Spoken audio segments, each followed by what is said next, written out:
Bismillahirrahmanirrahim. Assalamualaikum warahmatullahi wabarakatuh. Alhamdulillahirabbil alamin. Wassalatu wassalamu ala asyrafil anbiya'i wal mursalin wa ala alihi wa sahbihi ajmain.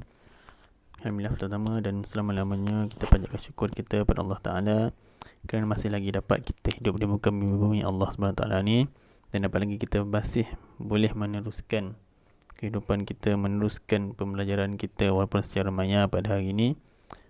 Itu semua kita kena panjatkan syukur kita pada Allah SWT, kerana dialah yang menghidupkan, dialah yang matikan kita. Baik, untuk tajuk hari ini atau minggu ni, saya nak masuk tajuk ulum syariah bahagian hadis, bidang hadis, iaitu kalau tengok buku teks ni muka surat 44, hindari rasuah. Okay, muka surat 44. Ada buku teks boleh buka muka surat 44 ya. Baik, hindari rasuah. Ini kalau muka surat 44 ni dia bagi tahulah antara contoh-contoh keratan akhbar mengenai rasuah. Kan? Pejabat awam kian sedar risiko rasuah. Hakimi tidak gelap mata. Ni hakimi mana saya tak tahulah. Kan? Itu petikanlah ataupun sedikit contoh daripada akhbar yang diambil kan. Baik,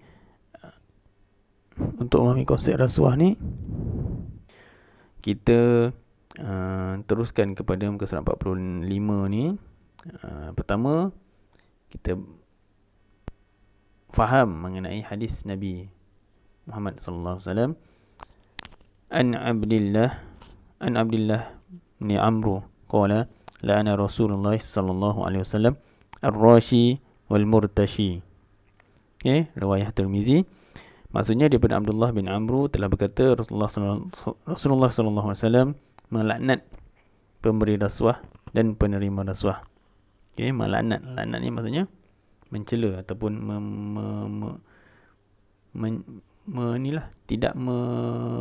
tidak bersetujulah okeynya. Kan? Ataupun melaknat ni maksudnya Rasulullah sangat-sangat tidak bersetuju, sangat marahlah kayaknya. Okey, pemberi rasuah dan penerima rasuah. Maknanya hukum ni haram lah. Jelas di situ Baik. Intipati daripada hadis ni, apa maksud dia, apa kaitan hadis tu dengan ni? Yang pertama, rasuah ialah suatu pemberian yang diberikan kepada seseorang untuk membenarkan sesuatu yang salah atau membatalkan sesuatu yang benar. Baik. Contohnya, saya bacakan dulu Contohnya, seorang pekerja telah menghulurkan sejumlah wang kepada majikannya supaya beliau dinaikkan pangkat dengan segera. Baik. Rasuah ni satu pemberian atau satu usaha. Pemberian dari segi apa, tak kira lah. Duit ke, hadiah ke. Kan? Hadiah yang ni lah, yang berupa satu pemberian untuk bersebab. Kan? Hadiah untuk bersebab. Untuk membenarkan suatu salah, untuk dia bagi sesuatu tu, contohlah dia bagi duit, dia bagi kereta, kan? Untuk apa? Kalau dia bagi tu ikhlas tak apa. Tapi ada syarat pula, untuk naik pangkat contohnya. Contoh paling mudah, contoh. Ni bukanlah saya katakan ni siapa. Contoh, pada awal tahun contohnya, kamu kan baru masuk kelas kan, masuk sekolah dan sebagainya kan. Kan cikgu tengah biasa awal tahun cikgu akan sibuk lah nak melantik ketua kelas, nak melantik ketua rumah sukan, ketua di kalangan murid lah kan, ketua badan uniform dan sebagainya. Kamu sebelum ataupun semasa pelantikan ataupun sebelum pelantikan tu, kamu dah bagi tu cikgu, contoh lah kan, cikgu, saya nak cikgu lantik saya jadi ketua unit uniform lah, ketua kelas ke contohnya, ketua pengawas ke. Nanti saya belanja lah cikgu kan. Maknanya kalau cikgu tu tak buat, dia tak belanja lah kayaknya. Lain lah kalau tak cikgu, saya belanja cikgu ikhlas, kan. Kalau cikgu lantik lah. Tapi cikgu lantik tu berdasarkan kewibawaan saya, terpulang lah. Kan. Tak ada unsur rasuah, tak apa. Contoh dia belanja ikhlas lillahi ta'ala kan. Cikgu tak lantik dia tak marah, tak apalah. Dia belanja tu untuk dapat pahala dan sebagainya. Tak apa. Contoh itu contoh. Okey. Saya tak pasti sekolah kita, saya tak ada lah.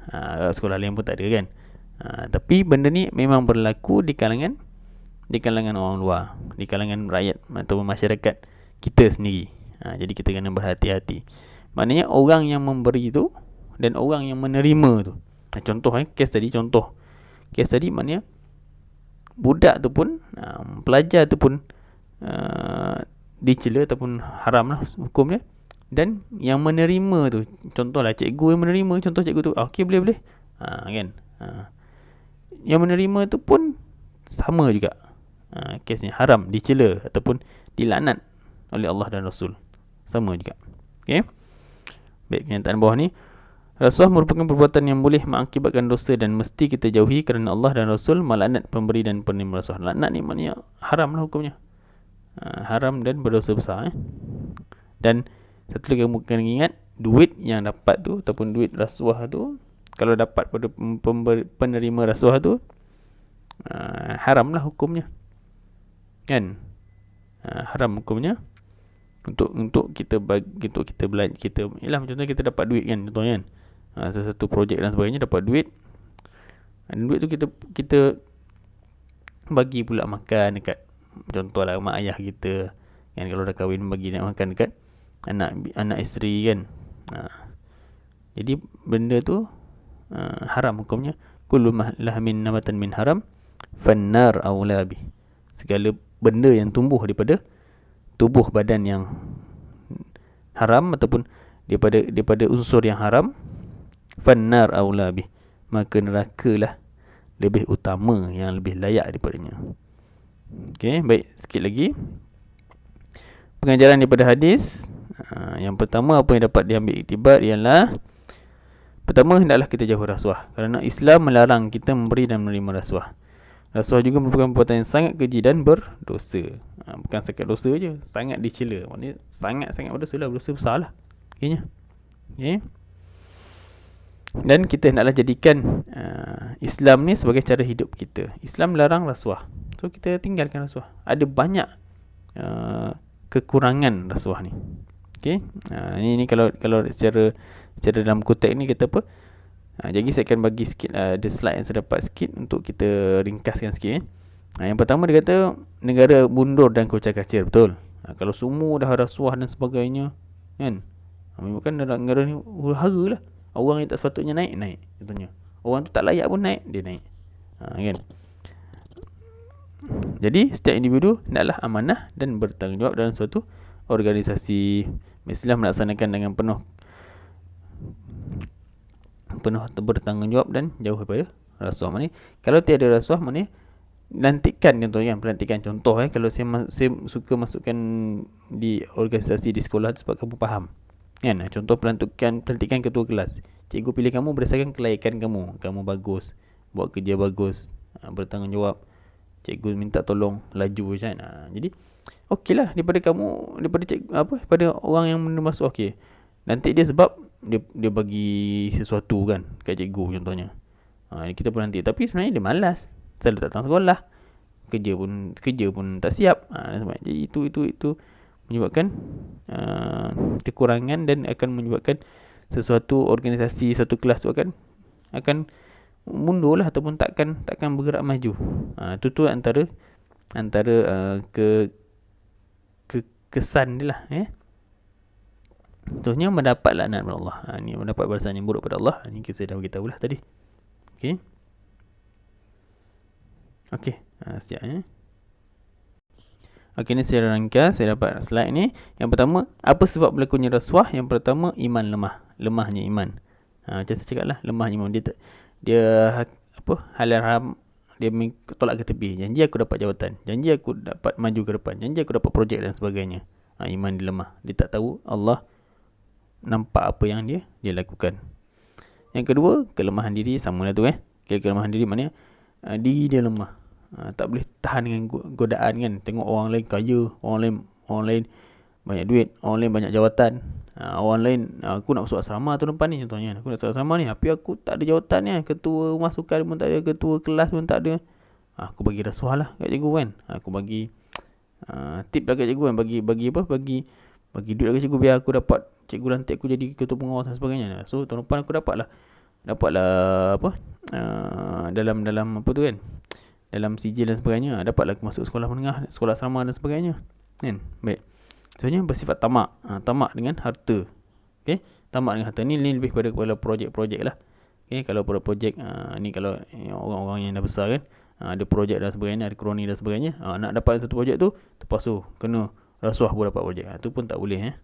Okey, kesan rasuah ni macam tadilah, cuma dia fokuskan lagi. Yang pertama, sifat amanah terabai. Kita faham, kita akur ataupun kita tahu sifat, salah satu sifat wajib bagi Nabi sifat amanah, iaitu amanah jujur kan. Jadi kalau rasuah ni berleluasa, menyebabkan sifat amanah tu akan terabai. Sifat Nabi yang baik itu akan tidak diamalkan lah. Okay? Seterusnya, menjatuhkan maruah. Jatuhkan maruah. Lagi-lagi kalau orang yang dah disabitkan kesalahan, jatuhlah maruah dia, maruah keluarga, maruah anak pinak dia kan, dan sebagainya. Tengok, budak tu lah yang rasuahnya. Mak ayah dia pun rasa malu kan, adik-beradik kan malu. Kalau dah kahwin akan anak bini malu kan. Jadi kita tak nak macam tu. Okay? Organisasi tergugat, macam saya cakap tadi lah, macam dalam buku teks tadi. Okay, organisasi tergugat, akan kucak kacir organisasi tu. Orang yang tak layak, orang yang tak layak jadi ketua. Orang yang layak sepatutnya jadi bawah. Jadi ataupun orang yang layak patutnya dia tukarkan ke tempat lain kan. Jadi akan menyebabkan sesuatu organisasi tu, sesuatu kumpulan tu ataupun sesuatu syarikat dan sebagainya, sekolah dan sebagainya akan kucak kacir dan akan boleh menyebabkan kerosakan lah. Okay? Masyarakat hidup, ni kebaikan. Kebaikan kita menjauhi rasuah ni, yang pertama, masyarakat hidup bersatu padu. Okay? Bila orang yang layak akan naik ke depan, akan menjadi ketua dan sebagainya, masyarakat akan hidup bersatu padu. Ni kebaikan. Seterusnya, ekonomi, sosial, politik negara stabil. Ni lebih kepada kenegaraan. Okay? Samalah kalau sekolah pun macam itulah.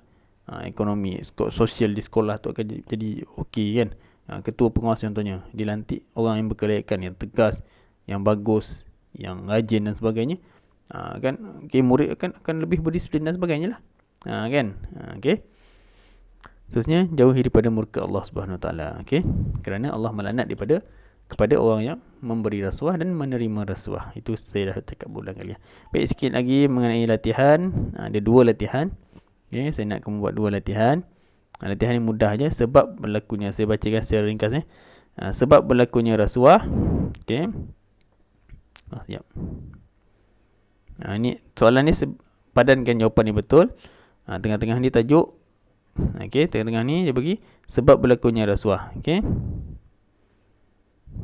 Yang pertama saya bacakan, kamu nanti kamu jawab. Kalau betul kamu padankan lah. Kurangnya didikan agama. Ini sentiasa mensyukuri nikmat kurniaan Allah. Seterusnya, selalu bermuhasabah. Seterusnya, ingin menjadi kaya dengan cepat. Seterusnya, faktor perkembangan urusan moden. Okay? Urus moden, maknanya perkembangan kemodenan lah, maknanya faktor kemodenan. Tidak mensyukuri nikmat Allah. Kekuatan pemimpin dalam pimpinan. Ingin terlepas daripada dikenakan hukuman. Baik, kamu padankan yang berkaitan sebab berlaku rasuah. Mungkin jawapan tu akan agak mungkin ada yang beberapa yang kamu keliru, tapi kamu kena tengok tajuk dia, sebab kenapa berlakunya rasuah tu. Bukan kesan rasuah tu. Okay? Bukan. Okay? Sebab berlakunya rasuah. Dan satu lagi, satu lagi ni agak ni sikit lah. Tadi mudah sikit. Ini agak rumit sikit. Tapi saya yakin kamu boleh buat kan. Okay, baik. Ni kesan berlakunya rasuah. Dia ada banyak faktor. Okay. Dia suruh kamu jawapan dah ada sebenarnya. Kamu masukkan aja. Cumanya kamu kena tengok lah jawapan tu berkaitan ataupun tak. Okay. Tajuk kesan berlakunya rasuah. Ni pada keluarga, masyarakat, negara. Satu lagi apa? Diri sendiri, umat Islam. So faktor bawah ni semua betul, tapi kamu kena masukkan berkaitan ataupun masukkan berdasarkan tajuk atau berdasarkan point yang dia beri. Keluarga apa, kan? Apa faktor bagi? Okey. Baik, saya baca jawapan, nanti kamu masukkan.